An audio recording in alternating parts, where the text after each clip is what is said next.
మరి నువ్వు వండుతున్నావు కదా, ఇది ఇందాక మీ వారు చెప్పారు ఏమని, ఇడ్లీలు తినలేకపోతున్నావు అని చెప్పేసి.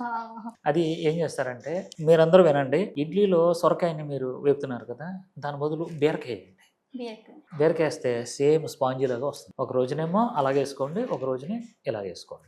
బీరకాయలు ఎక్కువ వేసికండి, ఇన్ని వేసికండి, కొంచెం వేసుకోండి. నెక్స్ట్ ఈ మధ్యన బీరకాయల్లో చేదు వస్తుంది చూసుకోండి, ఇడ్లీలు చేదు వచ్చేస్తాయి ఏమా, ఇడ్లీలు కూడా ఆయనకి చేసి పెట్టండి. సూప్ ఎలా కాస్తాను బాగుంటుందమ్మా సూప్? అది వెజిటబుల్ సూప్ అప్పుడప్పుడు కాస్తానండి. 2 లీటర్లు కాసేస్తున్నాను.